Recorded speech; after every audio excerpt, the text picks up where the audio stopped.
बारिश से मचे हाहाकार की। देश के कई राज्यों में बारिश के बाद बाढ़ और तबाही की तस्वीरें लगातार सामने आ रही हैं। प्रदेश के कई जिलों में भी पहली बारिश ने ही सभी दावों की पोल खोल दी। मेरे ठीक पीछे ये तस्वीर आप देख पा रहे हैं, जहां पर पहली बारिश के बाद सड़कें लबालब पानी से भरी हुई नजर आ रही हैं और गाड़ियां जो हैं वो तैरती हुई। कहीं पर बाढ़ जैसी तस्वीरों ने लोगों को परेशान कर दिया है, तो कहीं पर लोगों के घर भी पानी से डूब चुके हैं। देखिए रिपोर्ट।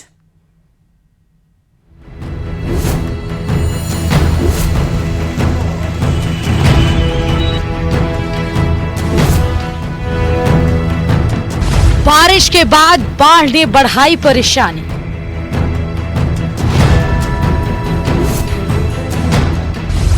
कहीं सड़क धंसी तो कहीं पानी ही पानी। भारी बारिश ने लोगों को आफत में डाला। जल जमाव, जाम और मुसीबत में जा।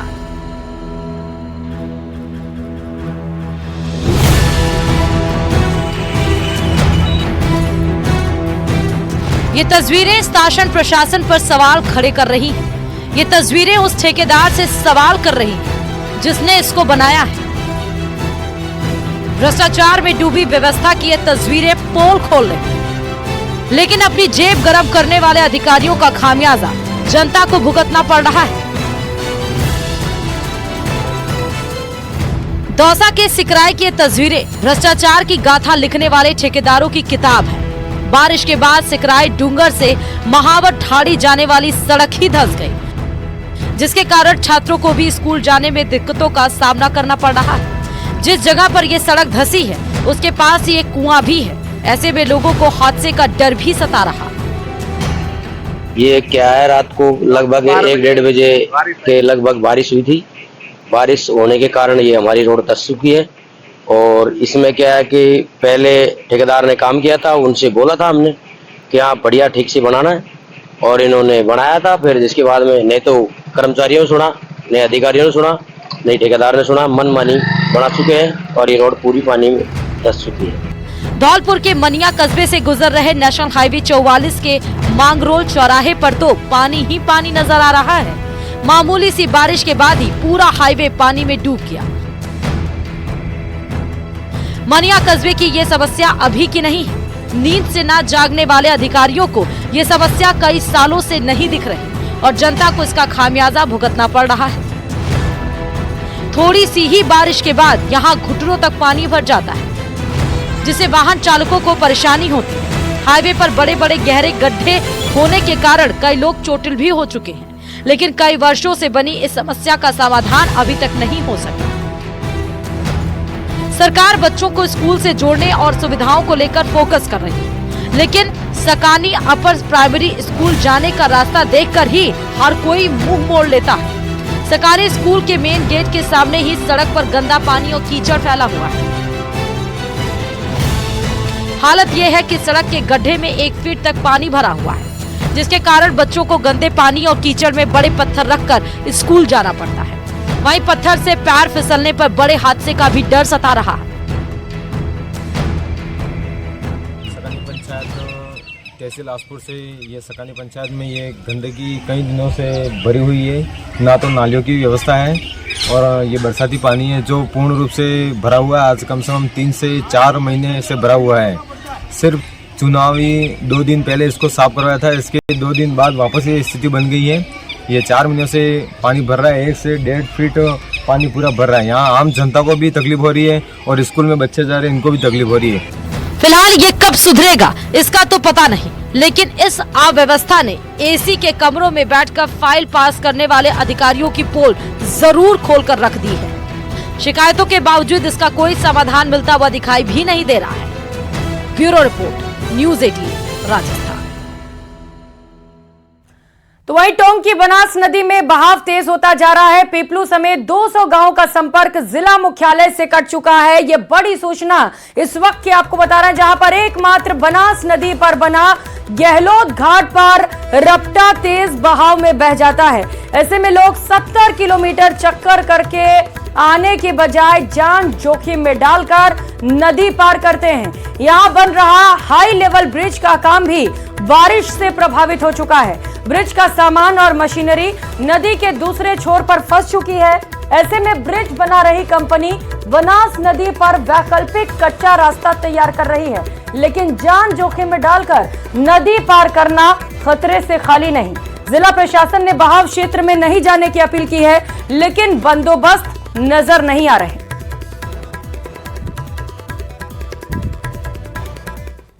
टोंक जिले में 2 दिन पहले तेज बारिश के बाद गहलोद पुलिया का रपटा है वो टूट गया था। हालांकि अब भी ग्रामीणों को आने जाने में काफ़ी दिक्कत हो रही है। तस्वीरों के जरिए सबसे पहले आपको दिखा दूं, ये जो कच्चा बना हुआ रपटा है, हालांकि इसकी जगह अभी पुल बनने वाला है। लंबे समय से इसका काम, बड़ा प्रोजेक्ट है ये, राजस्थान का सबसे लंबा पुल, करीब 3 किलोमीटर ये पुल बनने वाला। लेकिन इस बारिश की वजह से कई गांवों का संपर्क इस रपटे के टूटने के बाद हुआ। वहीं दूसरी ओर इस पुल के काम को भी प्रभावित किया है। पीपलू समेत 200 से ज़्यादा गांवों का संपर्क जिला मुख्यालय से कट गया है। ऐसे में लोगों को आने जाने में काफ़ी दिक्कत हो रही है। एक बाबा जी हमारे साथ है, आप यहाँ से आए हैं जिला मुख्यालय आने के लिए, किस तरह से आए और क्या परेशान? बहुत ज़्यादा दुख पाए जा 70 किलोमीटर ऊँगा आना पड़ जाए। अच्छा, और बहुत दुख पाए जा बसों खबर बसों परेशानी बहुत ज़्यादा है, सो मेरे साधन टूट रहे। तो आप कैसे नदी पार करके आए हैं? कहाँ यहाँ कपड़े खोल दिए थे, अभी वापस पहने, अब कहाँ जाएंगे? अब टोंक जाएंगे। नहीं तो किस तरह की समस्या हुई? बहुत ज़्यादा दुख पाए, बहुत ज़्यादा तकलीफ आ रही है। नहीं तो आपने नदी पार करके आए हो आप? नदी पार कर आ रही हो, तो ऐसे में खतरा नहीं लगता है आपको? नदी पार करते हैं, खतरा से, बिल्कुल खतरों से, जान को जोखिम में डालकर आप नदी पार कर लेते हैं। हाँ, जड़ खतरों से जान को। नहीं तो फिर जब दवाई लेने जा रहे हो, जब जान ही नहीं बचेगी तो उस दवाई का क्या काम? तो फिर काय करा, फिर मरा गए। बिल्कुल ठीक है, जान का खतरा है, लेकिन दवा है वो जरूरी है। दवा जैसी चीजें, राशन जैसी चीजें लेने के लिए लोग इस तरह का खतरा उठा रहे हैं। दूसरी तरफ ये पुल का काम है वो चल रहा है। अब जो पुल की कंपनी है, ये आप तस्वीरों के जरिए देख सकते हैं, ये दूसरा रपटा या नया, क्योंकि इस पुल के काम का बहुत सारा कुछ सामान है, कुछ मशीनरी है, वो वहाँ फंस गई है। ऐसे में कंपनी है वो एक वैकल्पिक पुल, कच्चा पुल बनाने की तैयारी कर रही है, इससे उनका काम भी चलता रहे। तूफान सिंह जी जो इस कंपनी से जुड़े हुए हैं, प्रोजेक्ट मैनेजर हैं, उनसे बात करते हैं। कितनी दिक्कत हुई है इस बारिश की वजह से, अब किस तरह का तैयारी है? बारिश की वजह से तो बहुत दिक्कत हुई है, सारा काम रुका है। जो स्पीड थी वो 0 स्पीड होगी हमारी। न्यूज़ 18 राजस्थान, दौलत पारिक, टोंक। और अब खबर बांसवाड़ा से है, जहां डोकर गांव में मवेशी चराने गई 3 बच्चियों की अनास नदी में डूबने से मौत हो गई। 2 सगी बहनें हैं जबकि एक पड़ोसी है। वहीं एक बच्ची के चिल्लाने पर पहुंचे ग्रामीणों ने उसे बाहर निकाला। दोनों बहनें 5वीं में और 6ठी कक्षा में पढ़ रही थी। जब बच्चियां डूब रही थी तो इस दौरान किसी ने शोर मचाया। इस पर ग्रामीण दौड़े और कूदकर उन्हें बचा लिया। वहीं बाकी 3 बालिकाओं को भी बाहर निकाला गया और आनंदपुरी अस्पताल ले जाया गया, लेकिन जांच के बाद डॉक्टर ने मृत घोषित कर दिया।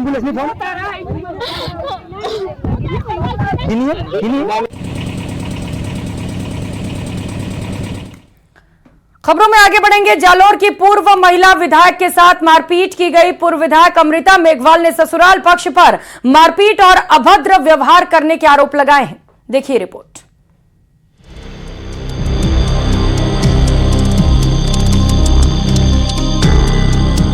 जालौर की पूर्व विधायक अमृता मेघवाल की इस सीसीटीवी फुटेज को देखिए। अपनी कार और एक गार्ड के साथ अमृता मेघवाल अपनी ससुराल के सामने खड़ी हैं और एक बुजुर्ग को धक्का देती नजर आ रही हैं। लेकिन मामला इसके उल्टा है। जालौर कोतवाली पहुंचकर अमृता मेघवाल ने ससुराल पक्ष पर ही मारपीट और दहेज मांगने का आरोप लगाते हुए शिकायत दर्ज करा दी। परेशान किया है इन लोगों ने, मुझे हमेशा बहुत परेशान किया है। हमेशा के तेरे घर से ये लेके आ, तेरे घर पापा बहुत अमीर है, तेरे घर से मुझे ये चाहिए। करोड़ों रुपए मेरे पापा से ले लिए इन लोगों ने, करोड़ों, लाखों भी नहीं, करोड़ों रुपए ले लिए मेरे मम्मी पापा से। मैं नहीं बोल पा रही आपके सामने, प्लीज सॉरी। दरअसल अमृता मेघवाल का करीब 16 महीने पहले पति बाबूलाल के साथ में तलाक हो चुका है। वहीं रविवार शाम को पूर्व ससुराल के रामदेव कॉलोनी स्थित बंद घर पर पहुंचकर ताला तोड़ने की कोशिश के दौरान ससुराल पक्ष के साथ में विवाद हो गया। इस दौरान पूर्व विधायक अमृता मेघवाल ने पूर्व ससुर को धक्का दे दिया, जो सीसीटीवी कैमरे में भी कैद हो गया, जिसका वीडियो भी काफी तेजी से वायरल हो रहा है। इस दौरान अमृता मेघवाल के साथ में 2 महिलाएं भी दिखाई दी, जिसमें से एक लगातार वीडियो बना रही थी, वहीं दूसरी महिला वहां लोगों के साथ में नोक-झोंक कर रही थी। वहीं एक युवक भी पूर्व विधायक अमृता मेघवाल के साथ दिखाई दिया, जो उन्हें सुरक्षित कर रहा था। बता दें कि पूर्व विधायक अमृता मेघवाल 2013 से 2018 तक जालौर से भारतीय जनता पार्टी की विधायक रही हैं। फिलहाल उनके पास कोई आधिकारिक जिम्मेदारी नहीं है। न्यूज 18 राजस्थान के लिए जालौर से रेवाशंकर रावल की रिपोर्ट। कहने को एजुकेशन सिटी कोटा शहर के पॉश इलाकों में से एक विवेकानंद नगर है, लेकिन यहां के लोगों ने एक चौराहे का टोटका चौराहा बना दिया है, जहां दिन रात हर वक्त तंत्र और मंत्र होते हैं। अब इस मामले में शिक्षा मंत्री मदन दिलावर की भी एंट्री हुई है। इस रिपोर्ट में देखिए।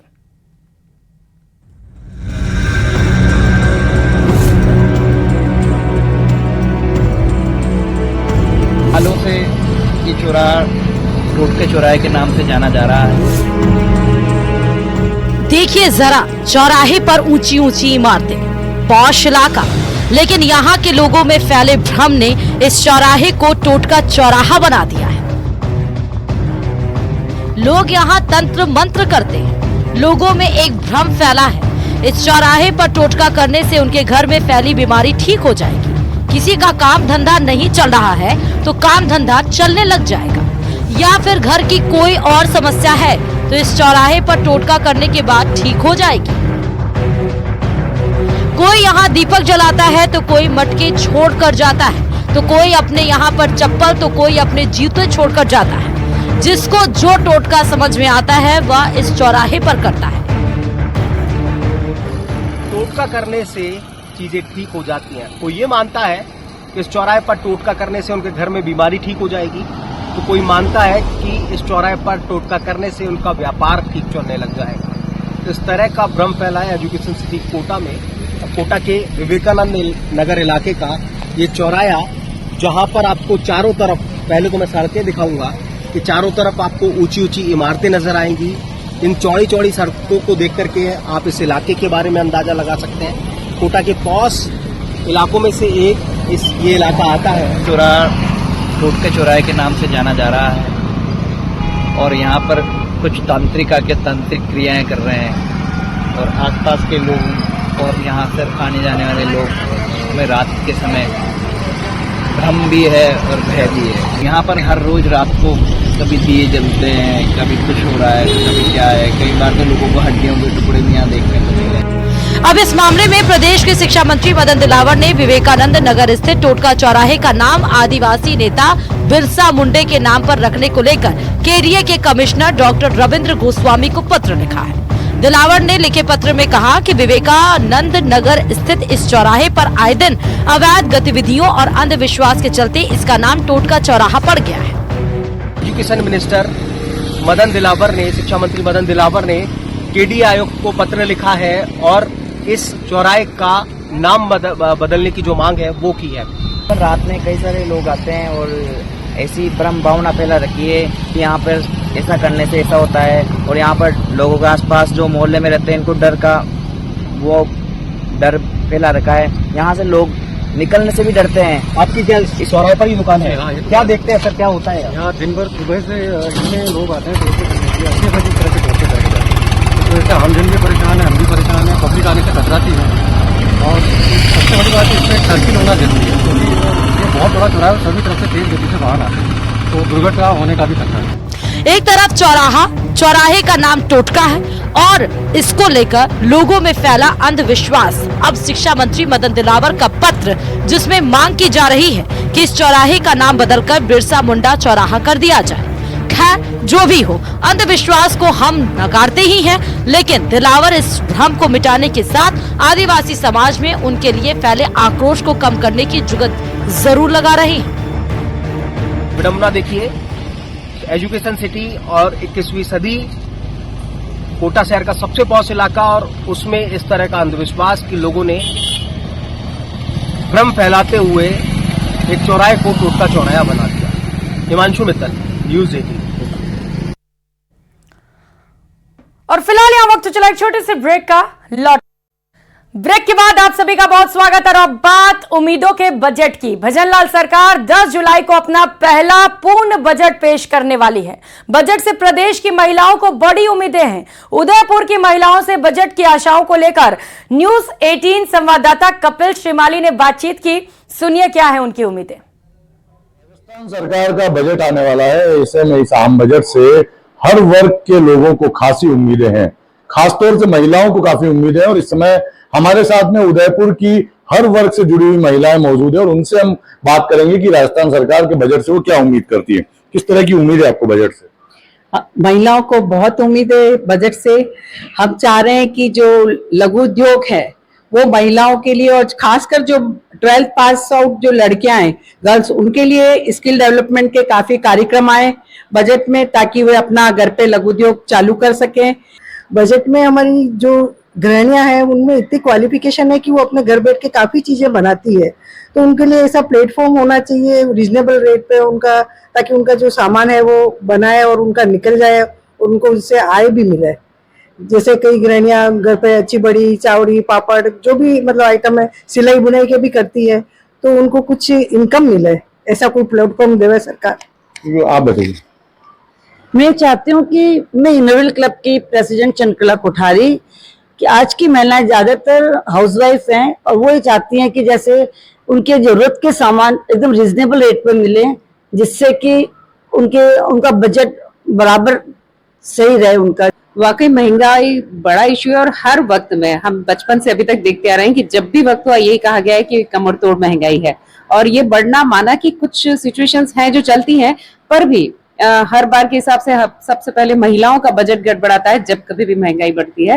तो हम चाहते हैं कि सिलेंडर में का रेट कम हो। आदिवासी महिलाओं के बारे में भी सोचती हूँ कि आदिवासी महिलाएं जो काफी कुछ काम जानती है पर उनको कुछ भी पैसा नहीं है, बजट नहीं है, अगर गवर्नमेंट उनके लिए भी हेल्प करे हमारी शहरी महिलाओं के साथ तो बहुत अच्छा रहे। और जो DRDA में स्कीम्स आ रही है ना, उसमें NGO को भी इन्वॉल्व करें।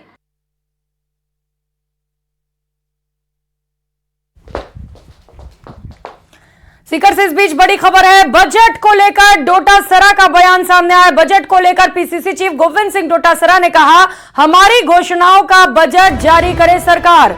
डोटासरा ने बयान दिया। उन्होंने कहा कि पुराने बजट को लेकर सरकार से लड़ाई लड़नी पड़ेगी, सरकार से कोई अच्छी घोषणा की उम्मीद नहीं है। ये बयान भी सामने आए हैं डोटासरा की ओर से। इंग्लिश मीडियम स्कूल को लेकर भी डोटासरा ने बयान दिया। उन्होंने कहा कि सरकार नहीं चाहती कि गरीब बच्चे पढ़ाई करें। तो बजट आने वाला है, जहां एक और प्रदेश की जनता को उम्मीदें हैं इस बजट से, तो वहीं दूसरी ओर विपक्ष अभी से इस बजट को लेकर हमलावर है, जहां पर PCC चीफ गोविंद सिंह डोटासरा ने साफ कर दिया है कि बजट के लिए सरकार से लड़ाई लड़नी पड़ेगी, उन्हें इस बजट से कोई उम्मीद नहीं है। लेकर के ये कि पहली बात तो हमारा जो बजट दिया हुआ है पिछले 5 साल में, उस बजट के कामों को इन्होंने रोक रखा 6 महीने से। उसकी लड़ाई लड़ेंगे कि पहले जो हमने बजट दे दिया, वित्तीय स्वीकृति जारी हो गई, बजट घोषणा हो गई, उस काम को रोक रखा है। 11 करोड़ का यहाँ पर मिनी सचिवालय, 5 करोड़ का आपने देखा होगा कि नगर पालिका का नया भवन है, 8 करोड़ रुपए का स्काउट आवासीय विद्यालय है। ऐसे कई काम हैं जिनका बजट दे दिया गया है। टेंडर प्रक्रिया चालू हो गई थी, उसके बावजूद 8 महीने से रोक रखा है। बजट को लेकर के ये कि पहली बात तो हमारा जो बजट दिया हुआ है पिछले 5 साल में, उस बजट के कामों को इन्होंने रोक रखा 6 महीने से। उसकी लड़ाई लड़ेंगे कि पहले जो हमने बजट दे दिया, वित्तीय स्वीकृति जारी हो गई, बजट घोषणा हो गई, उस काम को रोक रखा है। 11 करोड़ का यहाँ पर मिनी सचिवालय। भरतपुर से इस वक्त की बड़ी खबर सामने आ रही है। नदबई से पूर्व MLA जोगिंदर सिंह अवाना के केस से जुड़ी ये बड़ी खबर आपको बता दें। निजी सचिव रहे अत्तर सिंह गुर्जर ने FIR दर्ज करा दी है। अवाना पर 42 लाख रुपए हड़पने के आरोप लगाए गए। बेटियों को रीट में पास कराने की जिम्मेदारी ली गई थी। रीट पास कराने के लिए 20 लाख रुपए तय किए गए थे। सभाओं की तैयारी करने में भी लाखों रुपए खर्च किए गए। 5 साल निजी सचिव के रूप में कार्य भी किया था। ये पीड़ित की ओर से तमाम बड़े आरोप लगाए गए हैं। 25,000 प्रति माह के हिसाब से 5 साल का वेतन हड़प लिया गया है। जान से मारने की धमकी देने के भी आरोप लगाए गए हैं। उन्होंने कहा है कि अगर पैसा मांगा तो जान से मार दिया जाएगा। एफआईआर में ये तमाम बड़े आरोप लगाए गए हैं पूर्व एमएलए के खिलाफ। हमारे उज्जैन नरवई क्षेत्र के विधायक रहे जोगिंदर सिंह अवाना जी और उनकी श्रीमती ब्रजेश कुमारी जी और पुत्र प्रधान हिमांशु अवाना जी ने मेरे साथ में जो छल कपट किया है, 5 साल मेरा शोषण किया है, उसकी भरपाई मैं कभी भी नहीं कर सकता। और मेरा पैसों से करीब 42 लाख रुपए का उनकी तरफ हिसाब न कर रहा, उसको देने से मुकर रहे और मेरे को मार पीटने की बार बार धमकी देते थे। आज कस्बा उज्जैन निवासी अतर सिंह, जो अपने आप को पूर्व विधायक जोगिंदर अवाना जी का निजी सहायक होना बताता है, अतर सिंह के द्वारा अपनी बेटियों को नौकरी लगवाने के नाम पर पूर्व विधायक द्वारा पैसा हड़पने एवं स्वयं के फार्म हाउस एवं अन्य मीटिंग एवं कार्यक्रमों में उसके द्वारा जेसीबी आज कस्बा उज्जैन निवासी